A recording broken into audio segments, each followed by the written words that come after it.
अब सबसे important topic पे बात करते हैं कि इससे प्रिवेंट कैसे किया जाए, इससे बचा कैसे जाए। हम क्या ऐसा कर सकते हैं कि हमें ये जो है ना तकलीफ़ देखनी ना पड़े।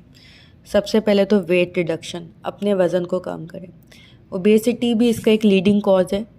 वेट ज़्यादा होने की वजह से निचले पट्टे कमज़ोर हो जाते हैं और उससे जो है हम प्रोलैप्स का शिकार हो सकते हैं। ठीक है। दूसरी चीज़ ये है कि हमें डिलीवरी के बाद एक्सरसाइजेज़ नहीं बताई जाती। हमारे माशरे में ये तो बताया जाता है कि आपने ये खाना है, वो खाना है, इतना किलो देसी घी खाना है, इतना किलो जो है ना मटन खाना है, यखनियाँ पीनी है, ये सब चीज़ें हम सबको पता है। लेकिन हमें ये नहीं बताया जाता है कि कुछ एक्सरसाइजेज़ होती हैं ऐसी जो अगर आप डिलीवरी के फ़ौरन बाद स्टार्ट कर दें तो हम काफ़ी हद तक जो है अपने पट्ठों की जो वीकनेस है उसे रिकवर कर सकते हैं। ठीक है। उन एक्सरसाइजेज़ में आता है कीगल एक्सरसाइज, ये मैं पिक्चर लगा दी है, आप देख रहे होंगे।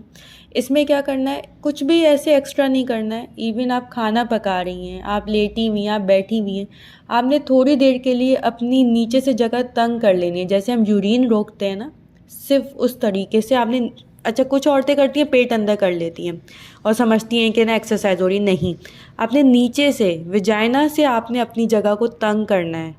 ठीक है। अपने अंदर की तरफ खींचें अपने आप को और आपको फील होगा कि आपका विजाइना तंग हो गया। ठीक है। ये आपने करके रखना है, अपने हिसाब से कर लें, 2 से 3 मिनट तक कर लें, जितनी देर तक कर सकते हैं। ये आपने दिन में बार बार करना है।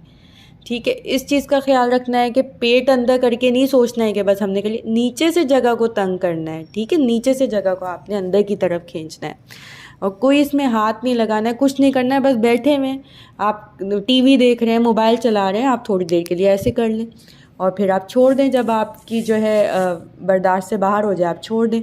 खाना बना रही हैं तब कर सकती हैं।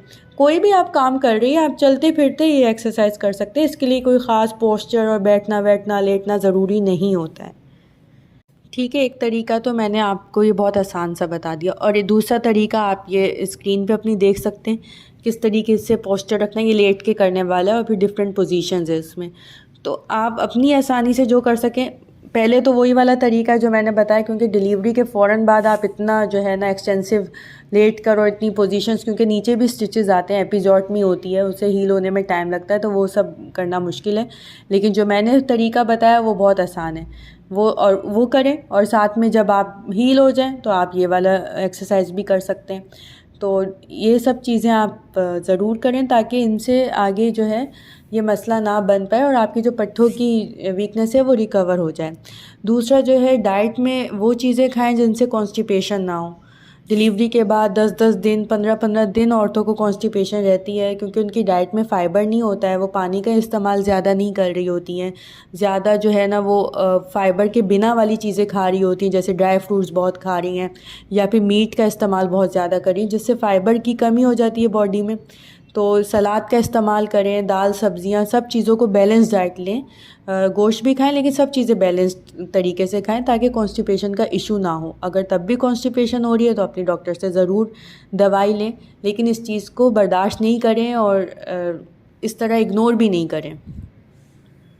मुझे उम्मीद है कि ये वीडियो सबके लिए बहुत हेल्पफुल रहेगी और औरतें जो हैं इस पे बात करना स्टार्ट होंगी, इसे शर्म का मुकाम नहीं समझेंगी। ये आपका जिस्म है, आपकी हेल्थ है, आपकी प्रॉब्लम है, आपको इसे ट्रीट करवाना ही है। तो प्लीज़ घरों में बैठ के अपने आप को इस तरीके से नहीं बर्बाद करें। अगर आपको इशू है, प्रॉब्लम है, please consult to your doctor. ठीक है, ताकि उसका बर वक्त इलाज हो सके, वरना ये बीमारी बहुत बुरी भी। आप, मैं सिर्फ कहना एक अलग चीज़ है, मैं कोशिश करूँगी कि बीच में ऐसी पिक्चर्स लगाऊं ताकि आप लोग देखें कि किस तरीके से पूरा यूटिरस बाहर निकला हुआ होता है। तो प्लीज़ अपनी सेहत पे ध्यान दें और अपने आप से प्यार करें। अल्लाह हाफ़िज़।